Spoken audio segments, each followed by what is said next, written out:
So far, we've walked through the iron gates of Tata's labor colonies, sat in IBM's war rooms, and stood at the picket lines of resistance. But now, something shifts. HR moves from registers and laws to minds and motivations. Welcome to episode 5 of Behind the HR Cubicle. Today we decode how psychology changed the DNA of human resources. It began with a simple experiment. In the late 1920s, the Western Electric Company near Chicago decided to test how lighting affected worker productivity. The more they increased the light, the better workers performed. But then, surprisingly, even when the light was reduced, productivity still improved. Enter Elton Mayo, an Australian psychologist who realized it wasn't the light, it was the attention. When people felt observed, cared for, or involved, they performed better. This became known as the Hawthorne effect. People aren't machines. They're social, emotional beings. Productivity is influenced not just by tasks, but by trust, communication, and belonging. HR was no longer about control. It was about care. And the thinkers followed.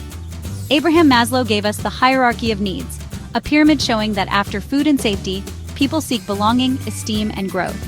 Then came Douglas McGregor in the 1960s. He proposed two views of management. Theory X, where people are lazy and must be controlled, and Theory Y, where people are self-motivated if trusted.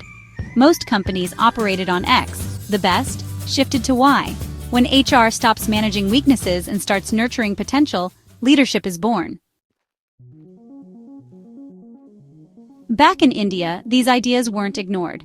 XLRI and TIS integrated psychology into their early HR syllabi in the 1950s and 60s. Industrial psychologists began advising public sector giants like BHL and ONGC.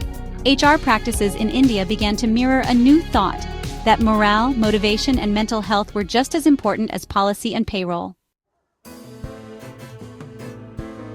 Fast forward to the 2000s, and the world's most data-driven company, Google, wanted to build the perfect team.